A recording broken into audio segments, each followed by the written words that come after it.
Enregistré sur cette. Eh bien, bonjour à tous et bienvenue. Aujourd'hui, j'ai le plaisir d'accueillir Sonia Weyers, qui est psychothérapeute et autrice. Donc, Sonia, je te laisse te présenter pour celles et ceux qui ne te connaissent pas. Merci beaucoup, Jessica. Je suis ravie de participer à ton podcast. Donc, je suis Sonia Meyers, je suis gestalt thérapeute. C'est pas très différent de psychothérapeute, mais j'accompagne les adultes et les couples. Et j'ai aussi une communauté de soutien pour les aidants de proches en perte d'autonomie.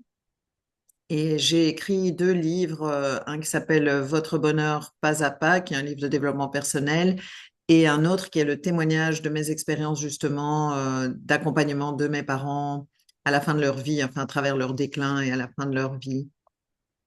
Voilà. Bien, je te remercie pour cette présentation.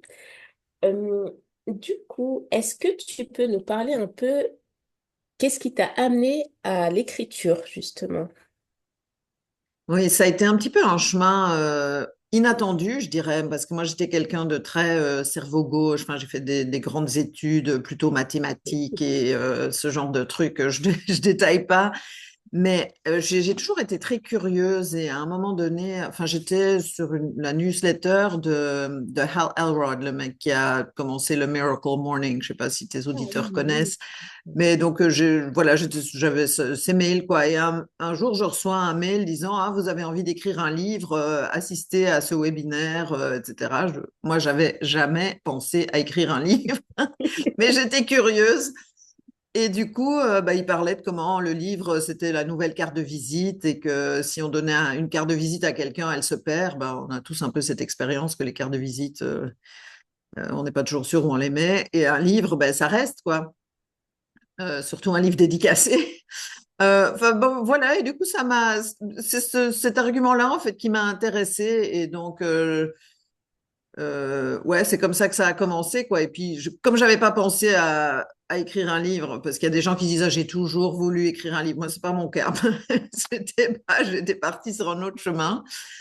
Mais du coup, comme j'avais suivi un long chemin thérapeutique pour moi, pour vivre mieux dans ma vie et que je trouvais que j'étais arrivée à quelque chose de sympa, quoi, j'ai eu envie vraiment de partager un message plutôt d'inspiration, de possibilité. Et puis, c'était au début de la vulgarisation de la psychologie positive.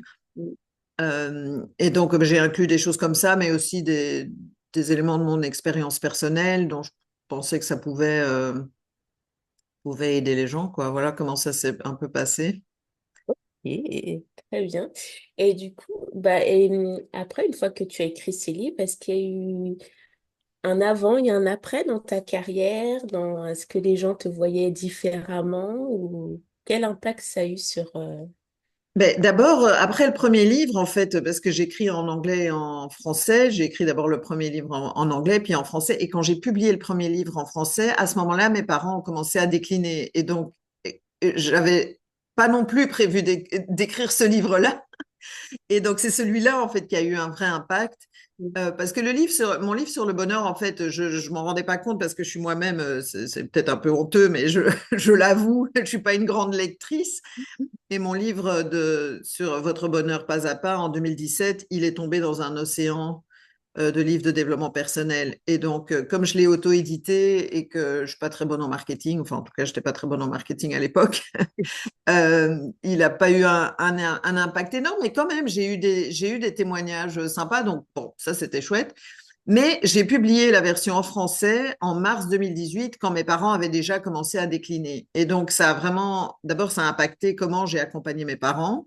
Oui, Et puis, j'envoyais des mails à la famille, aux amis, etc. Moi, je n'étais pas partie pour écrire un livre, mais la façon dont j'ai vécu les événements, dont je les ai partagés par mail, j'ai eu deux, trois retours de comment ça avait vraiment impacté les gens, ce que j'avais écrit par mail, quoi. Alors, je me suis dit, ben, quand même, ce sujet qui est un peu tabou, tous les aidants sont chacun tout seul derrière leur porte fermée.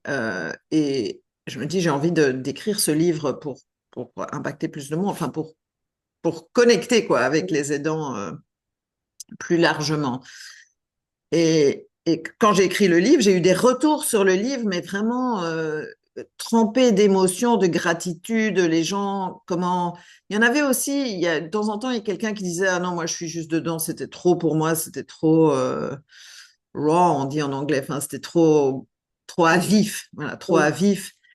Mais donc, j'ai écrit ce livre témoignage et ça, vraiment, de fil en aiguille, avec les retours sur le livre, de fil en aiguille, ayant eu cette expérience d'accompagner mes parents, étant thérapeute, ayant l'expérience de thérapeute, oui, j'ai eu l'idée en 2024 de proposer cette communauté de soutien oui, pour les aidants de proches en perte d'autonomie. C'est venu par ce chemin-là qui était tout à fait euh, hors de mon contrôle presque, j'ai envie de dire. Ça a été vraiment en rebondissement, en rebondissement. C'était pas du tout un chemin prévu. Donc dans ce sens-là, vraiment, le fait d'avoir écrit le premier livre, je savais comment faire en fait. oui. Quand j'ai écrit le deuxième, il n'y avait pas de question. Donc je dis bah j'ai déjà fait, je vais refaire autrement, enfin sur un autre sujet. Et puis ça a vraiment impacté ma trajectoire professionnelle en fait. Top. Et justement, est-ce que tu as un témoignage qui t'a particulièrement touché que tu pourrais nous partager sur le premier ou le second livre, ou les deux même? Oui, ben d'abord, le déclencheur pour moi de me dire je vais écrire ce livre, c'est quelqu'un, une amie qui habite loin, on se voit pas très souvent, mais elle m'a fait un retour que mes mails, les mails que j'avais écrits pendant le déclin de mes parents, avaient changé sa relation à ses parents qui étaient décédés depuis plus de 10 ans. Donc déjà ça, je me suis dit wow, là il faut que... Et en fait, le retour, c'était quelque chose du genre où elle s'était pas rendue compte sur le moment de tout ce qu'elle avait fait. En fait, ça lui a fait prendre conscience. Ben, donc ça, c'était déjà un témoignage. J'ai eu un témoignage d'une femme qui était en train, Mhm. au moment où elle a lu mon livre, elle était en train d'accompagner ses parents et elle a beaucoup apprécié de se reconnaître dans certaines des choses que je décrivais. Elle se sentait moins seule. Mhm. Euh, Il y a une personne qui est âgée, qui a l'âge de mes parents, qui a lu mon livre et qui a pris conscience de choses qui s'étaient passées avec ses parents et de comment ils l'avaient impacté. Enfin, des réflexions, ça a amené des réflexions profondes dans la vie des lecteurs, soit qui sont dans la situation et que ça les accompagne et que, voilà, même si pour certains c'est trop à vif et donc, bon, voilà, hein, on peut pas plaire à tout le monde, enfin, plaire, c'est entre guillemets, quoi. Non, mais peut-être que Euh, ça lui conviendra après, une fois que la situation sera posée. ouais, ouais, On sait. peut-être. Ouais, ouais. Moi, je suis pas dans la tête des gens, donc je sais pas. Mais enfin, en tout cas, le livre, il est disponible de manière intemporelle, quoi. Oui, C'est vraiment exactement. un truc intemporel. Donc, voilà certains des retours que j'ai eus. Super. Et est-ce que tu peux nous partager un peu ton processus créatif, ton processus d'écriture? Parce que tu as quand même écrit deux livres qui sont différents. Hum. Comment tu t'y es prise? Oui, je les ai aussi écrits en anglais, donc j'ai fait 4 fois le processus. Ah oui. Mais donc moi, mais c'est le processus que j'ai appris dans ce programme que j'avais acheté en 2017, mais c'était d'abord de faire un mind map, donc un plan de son esprit, un mind map, Oui, mais mind map. de jeter toutes ces idées, voilà, et puis de les mettre en lien, et de là. Donc ça, c'est un processus qui peut prendre un peu de temps, qui peut être un peu anxiogène parce que c'est un peu le bazar, quoi, pour les gens qui ont envie que les choses soient comme ça. Mais et à partir de là, ben, j'avais mis des trucs sur des post-it. Enfin, j'avais fait des liens, puis je l'avais peut-être refait pour mettre les liens bien clairs. Et Oui, à partir de là, j'ai fait en fait une espèce de table des matières, quoi. Enfin, une espèce de oui, plan. ouais. Euh, et à partir de là, j'écris parce que c'est pas on écrit directement dans la librairie, hein, c'est on écrit, après on reprend, on retravaille, quoi. Mais cette table des matières qui était le résultat, moi, d'avoir mis mes idées en place et de les avoir structurées, du coup, j'écris. Et alors, moi, c'était en général, j'essayais de faire une demi-heure le matin Mhm. enfin après ma routine du matin et avant toute autre chose. Comme bon, j'avais pas, c'est des périodes où j'avais pas énormément enfin j'avais de la place, quoi. Je veux dire, j'avais de Ouais, la place pour faire ça. Pour ceux qui n'ont pas de place, ben, c'est la question de se poser. La question à se poser, c'est la question des priorités, en fait. Si on veut vraiment écrire le livre, il faut trouver de la place. Et je pense que pour la plupart des gens, il y a moyen de trouver de la place. Enfin, il y a des déchets quand même dans notre emploi du temps. Et je suis pas partisane de dire faut optimiser sa vie. On peut pas vivre comme une machine avec aucun déchet. Puis aucun déchet, ça n'a aucun sens. Enfin, il y a des déchets partout dans la nature. Enfin, euh, il suffit de penser même à la digestion. Enfin, il y a des déchets forcément. Donc, mais bon, on peut peut-être rationaliser si c'est important. Donc moi, c'était une demi-heure. Et une demi-heure, en fait, si on est vraiment concentré, c'est-à-dire moi, je mets un minuteur, 30 minutes, Oui, j'éteins toutes mes notifs. Et pendant une demi-heure consacrée à ça, si j'ai écrit 1000 mots, j'ai écrit 1000 mots. Si j'ai écrit 3 mots, j'ai écrit 3 mots. Mais c'est-à-dire je contrôle les inputs et les outputs, oui. Et ce- comment dire, lâcher, quoi.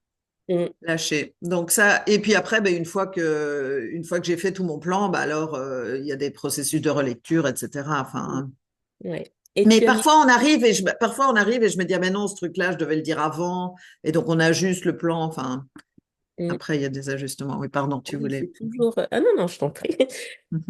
Et tu as mis combien de temps à écrire ces livres, à Alors, peu ça n'a près? pas été pareil pour tous. Le premier, et le slogan s'appelait Self-Publishing School. Il disait, il nous aide à publier notre livre en 90 jours. Et moi, j'ai eu un drama de couverture pour le premier, donc ça a pris plutôt 120 jours. Mais franchement, en 2 mois, quoi, j'avais une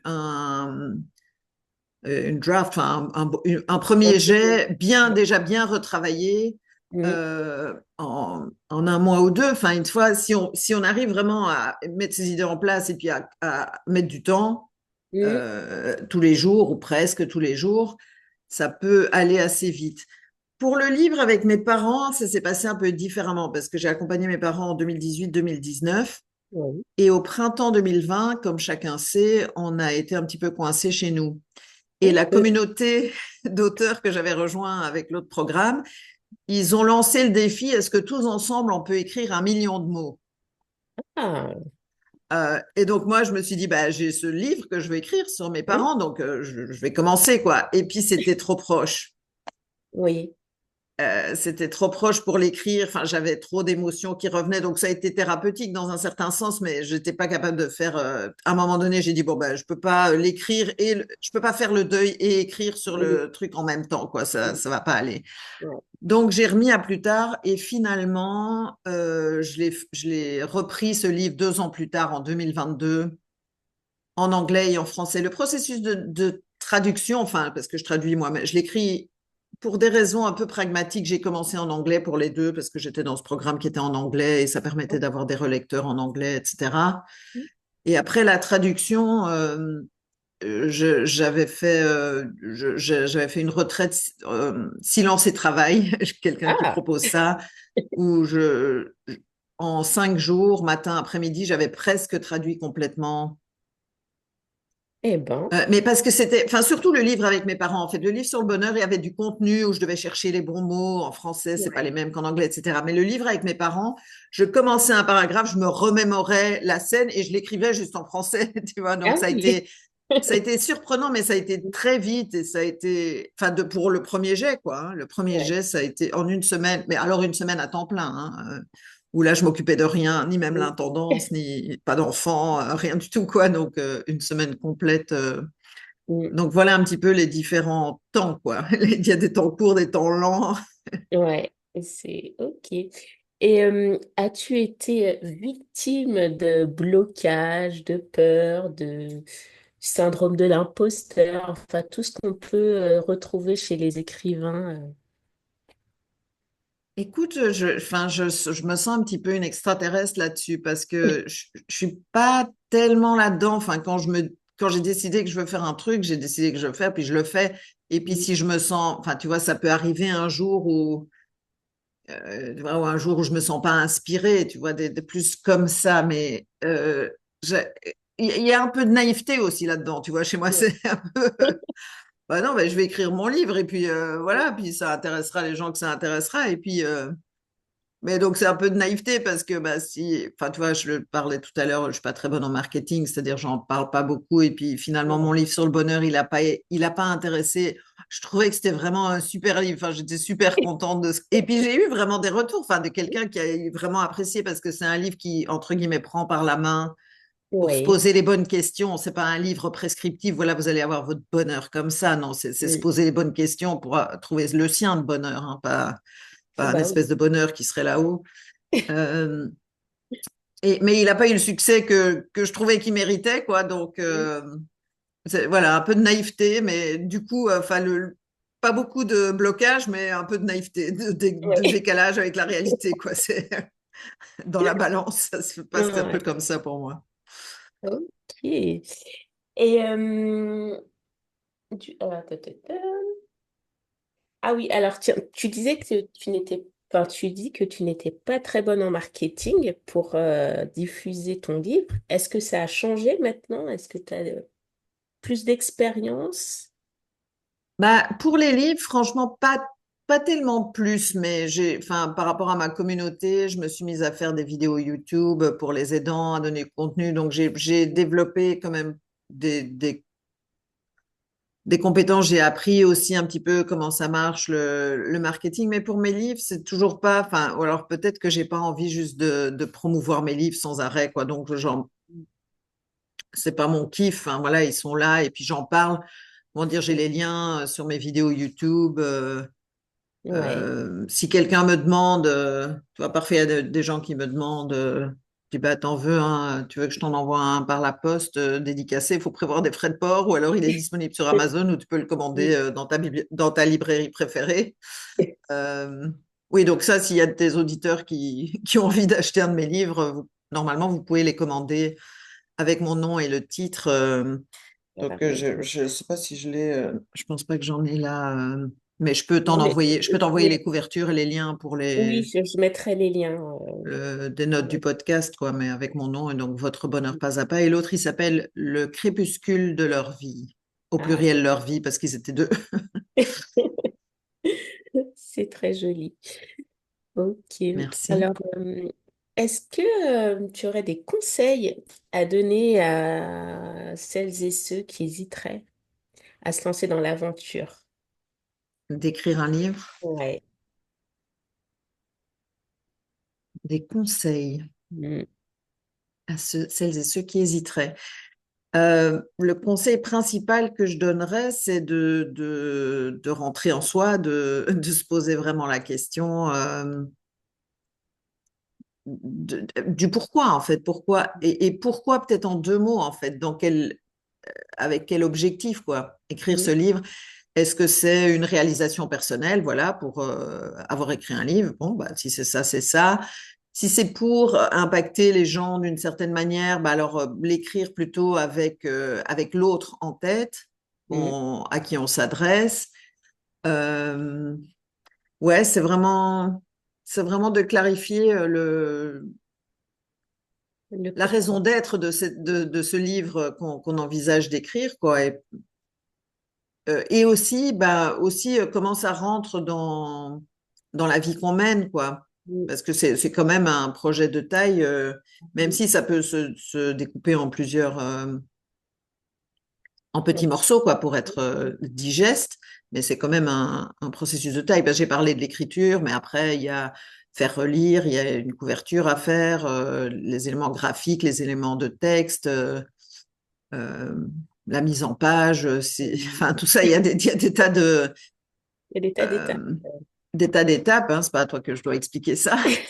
Euh, Aux donc voilà, un auditeurs. petit peu de se dire, bah, voilà, dans quel but, et aussi comment je vais lui faire de la place, parce que c'est bien de dire je Oui, vais écrire un livre, mais il faut faire de la place au processus, quoi. exactement. Très bien. Eh ben, je te remercie. Il me semble que dans quelques jours, il y a un bel événement qui va se, qui va se passer pour toi. Est-ce que tu peux Mm. nous en dire plus? Mais oui, tout à fait. Je fais partie, bah, comme toi, hein, d'un collectif qui s'appelle le Club des rêveuses Mm. entrepreneuses. Et dans ce club, il y a c'est vraiment un espace de sororité où on se Oui. soutient et il y a beaucoup de créativité en fait. Et on est un petit groupe de 7 qui a fait après des émules parce qu'il y a d'autres petits groupes qui se sont formés. Mm. Mais on est un groupe de 7 à avoir monté une conférence collective et on fait notre première le 22 février à Charleville-Mézières, à la médiathèque Voyelle. Et puis on a une deuxième date maintenant qui vient d'être fixée. Ce sera à Fontainebleau le samedi 19 avril. C'est le week-end de Pâques. Donc, si vous avez envie de passer le week-end à Fontainebleau, le week-end de Pâques à Fontainebleau, il y a une conférence sympa qui se passera au cinéma Ciné Paradis. Ok. Parking gratuit, accès PMR. Tout ce qu'il faut pour être bien accueilli. Oui, et dans cette conférence, donc on est 7 à partager des clés de différentes expériences de vie, donc c'est assez varié comme apport, et on Mm. a toutes prévu un cadeau, soit digital, soit un produit digital, soit un entretien. Certaines proposent un entretien, donc c'est vraiment une conférence avec plein de valeurs Ouais. pour les auditeurs, et moi je suis ravie de partager à ce projet. On a fait un filage juste avant qu'on se parle là et ça prend vraiment forme. Donc c'est très satisfaisant. Super. Parfait. Bah, je te remercie, Sonia. Est-ce que tu as autre chose à ajouter avec ta casquette d'autrice? Mm. Avec ma casquette d'autrice. Mm. Mais oui, peut-être que quand même, parce que tu m'as demandé ce que ça avait changé dans ma vie, Mm. ou quand même le fait d'avoir écrit 4 livres, même si c'est deux fois, quoi, mais c'est quand même Oui. d'avoir produit quatre livres, ça me donne quand même une certaine autorité. Oui. Et donc et une certaine assise quoi. Enfin voilà, j'ai traversé des trucs, j'ai écrit, j'ai métabolisé suffisamment, notamment le livre témoignage, j'ai métabolisé suffisamment l'expérience pour l'écrire en livre et donc par exemple pour ma communauté ça donne je pense une certaine sécurité, c'est-à-dire c'est pas juste une charla, enfin n'importe qui se dit qu'elle va accompagner les aidants qui a rien à enfin voilà, j'ai vraiment de l'expérience et ça se voit aussi par le livre, quoi. Donc, ouais, je dirais ça. Parfait. Et j'ai une petite dernière question. Donc, avec le recul, parce que ça fait quelques années maintenant que tu as écrit ces Hein. livres, est-ce qu'il y a quelque chose que tu ferais différemment ou que tu ne referais pas ou que tu améliorerais pour les éventuels prochains livres, si jamais? Oui, ce que j'ai pas vraiment fait, ça c'est la part naïveté dont je parlais tout à l'heure, hein, ce que j'ai pas vraiment fait, c'est regarder ce qui existe déjà. Enfin, j'ai pas bien fait ce travail-là. Je l'ai fait un peu, mais pas très bien avec le recul. Mhm. Donc, ce que j'ai pas fait, c'est bien me rendre compte en fait du paysage dans lequel mon livre allait se poser. Mhm. Euh, bon, voilà, hein, c'est pas grave si on le fait pas, Ouais. mais Non, c'est pas grave. voilà, je referais peut-être un peu ça, un peu plus ça, je ferais peut-être un peu mieux ça, ouais. Ok. Eh ben, merci beaucoup, Sonia, de nous avoir accordé ce temps. Mais merci à Et toi, Jessica. avec plaisir. Et donc, on retrouvera tous tes liens dans la description du podcast. Voilà, là, on peut te retrouver. Les dates des Avec plaisir. conférences, de celles et ceux qui veulent participer. Eh bien, merci beaucoup, Sonia. Et puis, à très bientôt Merci bah, à au toi, sein du Jessica. club. Mais oui, Merci. bien sûr. Merci. C'est bon, tu peux arrêter l'enregistrement.